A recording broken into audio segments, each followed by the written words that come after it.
Hello and welcome. Today, we're diving into a fascinating paradox. It's a real intellectual puzzle. Why was Carl Jung, the undisputed master of the unconscious, so profoundly skeptical of the very chemical keys that promise to unlock it? In 1954, Jung offered this stark warning about mescaline. And coming from the man who literally wrote the book on mapping the human psyche, this wasn't some casual dismissal. This was a deep philosophical objection. So that's our central question. This whole situation pits the pioneers of the psychedelic age against the very psychologists whose maps they were using to navigate. And to really get why Jung was so cautious, we have to go back to the beginning, to a purely accidental discovery. Yeah, our story doesn't begin with a psychologist at all. It starts with a chemist, a bicycle ride, and a laboratory accident that, well, would change everything. Okay, so picture this. It's 1943. A Swiss chemist, Albert Hofmann, decides to resynthesize this compound he'd shelved years earlier, LSD-25. He gets a tiny amount on his fingertips by accident and starts seeing these incredible visions. So naturally, a few days later, he decides to take a dose on purpose. And that fateful bicycle ride home from the lab, well, it became legendary.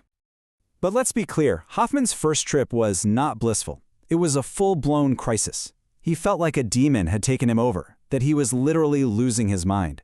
So the very first intentional LSD trip wasn't some spiritual awakening. It was actually a terrifying look at the drug's raw power to completely shatter a person's reality.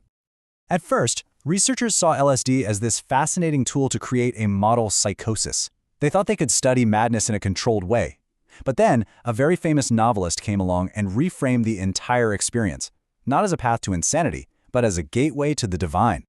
And this is that novelist, Aldous Huxley. He saw this deep connection between the research psychiatrist Humphrey Osmond was doing with mescaline and his own big philosophical questions. So in 1953, he volunteers for an experiment.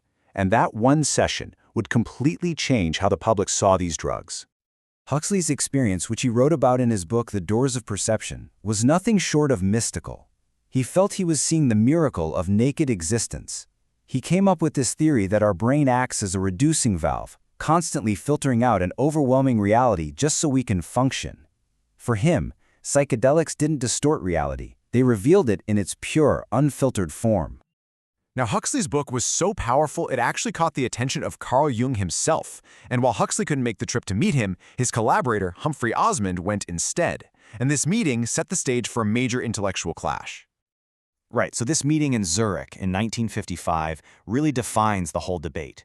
You have the pioneer of this new chemical path to the unconscious literally confronting the master who'd spent his entire life charting that same territory through dreams, myths, and symbols. Osmond went right for the jugular. He challenged Jung's primary method, dream analysis.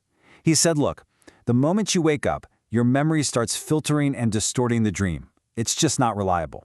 Psychedelics, he argued, offered a direct, unfiltered, and maybe more honest view into the psyche than a half-remembered dream. Huxley, in his letters with Osmond, was even more direct. He basically called Jung's entire life's work on symbols and archetypes a smelly red herring. For Huxley, the point wasn't to sit around interpreting some mental parable, it was to directly experience the raw, given realities of the mind itself. So while the intellectual giants are debating theory, a group of psychiatrists over in Britain decided to get practical. They went ahead and created the world's first ever Jungian LSD therapy, and get this, completely without the master's blessing. Yeah, over at Perwick Hospital, a psychiatrist named Ronald Sandison developed what he called psycholytic therapy. The name literally comes from the Greek for loosening the mind. And that was the whole idea. Use low doses of LSD to gently loosen the ego's defenses and dramatically speed up traditional analysis. Now, this was not some chaotic free-for-all. Sandison's protocol was incredibly structured. We're talking low, weekly doses in a safe, supportive setting. And the real key was the intensive therapy afterward, to integrate all the unconscious material that the drug brought to the surface. The goal was always to work with what was revealed, not just to have an experience for its own sake.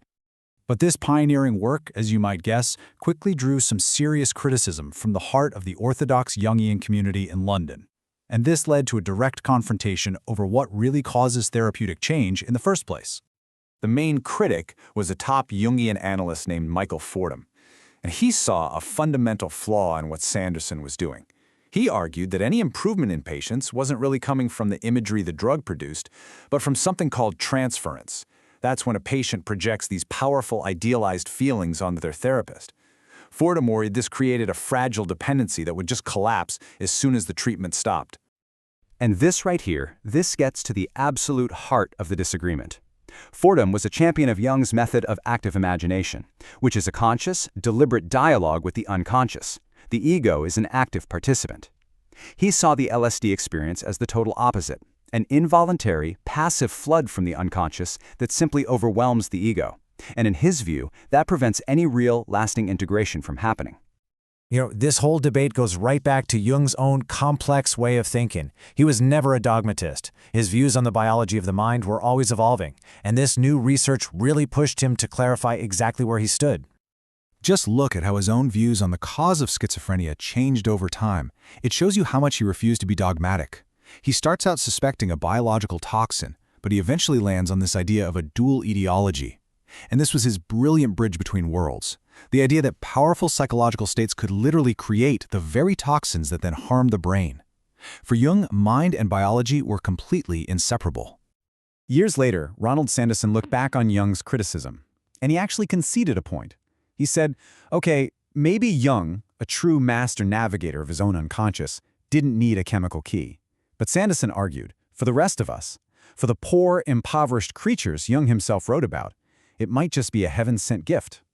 And that's the thing. This debate from the 1950s is suddenly more relevant than ever. Experience versus integration. A chemical flood versus a conscious dialogue. As we step into this new psychedelic renaissance, we are left right back where we started, with Jung's original question. Have we truly learned how to handle these gifts of the gods? And, more importantly, are we prepared to pay the price?